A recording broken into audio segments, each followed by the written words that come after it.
Hello students, in the last video we discussed about the specific heat capacity. So specific heat capacity is the amount of heat required to raise the temperature of unit mass of the water by 1 degree Celsius. It is called the specific heat capacity. So today we are going to study about this, the heat exchange, the principle of heat exchange, and how to measure the specific heat capacity. So if the two objects having the different temperature, or we can say one object is cold and another is hot one, they are, we can say, kept with near each other, then there is a exchange of heat take place between these two objects.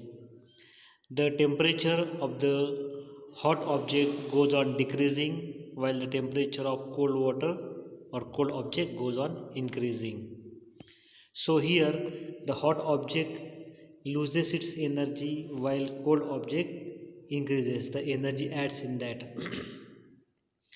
The change in temperature continues till both the objects attains same temperature. So in this process we can say the cold object gains the energy while the hot object loses the heat energy. Now if the both these objects are kept in a system where there is a no loss or no gain of the, we can say that the heat energies, neither we can say that the added in that one or nor loss, neither added nor loss in that is called isolated system.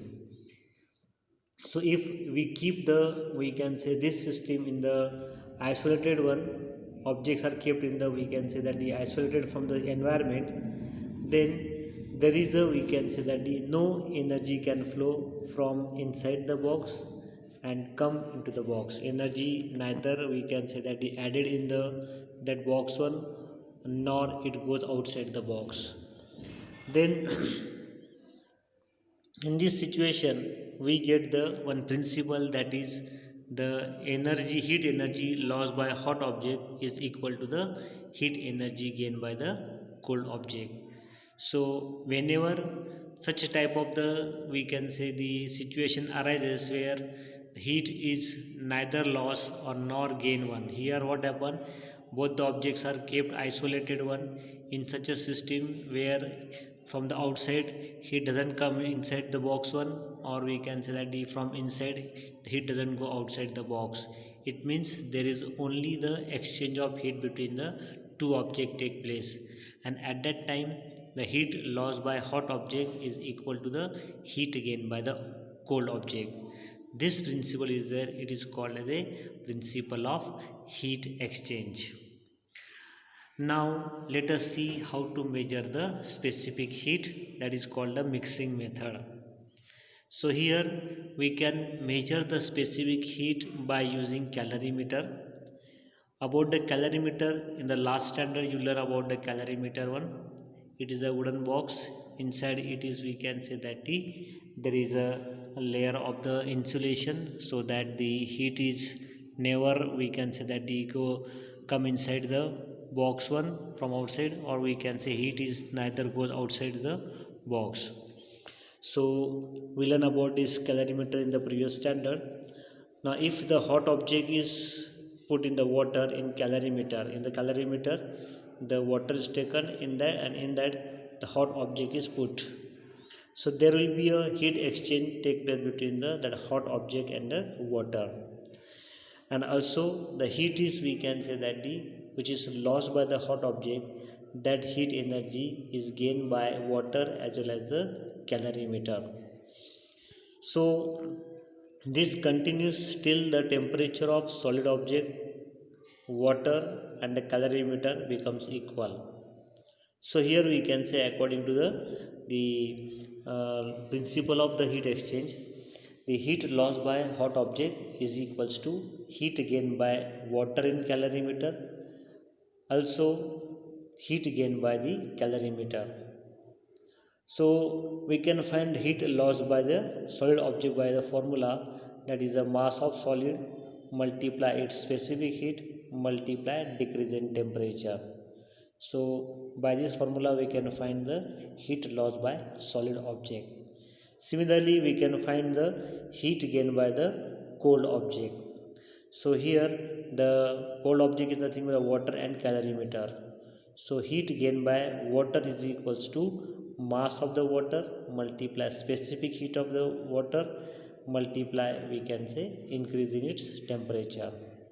Similarly, heat gained by calorimeter is equals to mass of the calorimeter multiply specific heat of the calorimeter multiply increase in temperature.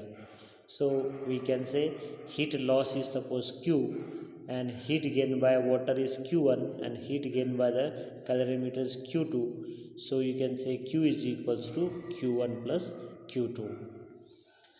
So in this way we can find, if we know suppose the mass as well as the, we can say that the specific heat and temperature, one can find the, we can say the whatever heat lost by the hot object, also the heat gained by the cold object.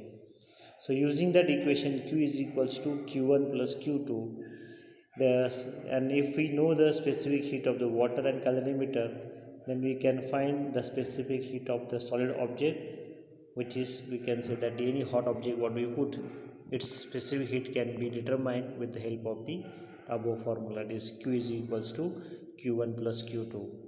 So students, in the next topic there are the, we can say that the examples are there, examples based on the, we can say this specific heat capacity one.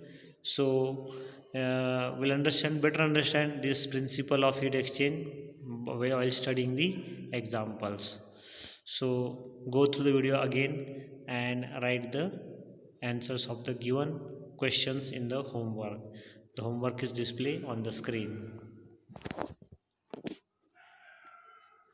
Okay, thank you.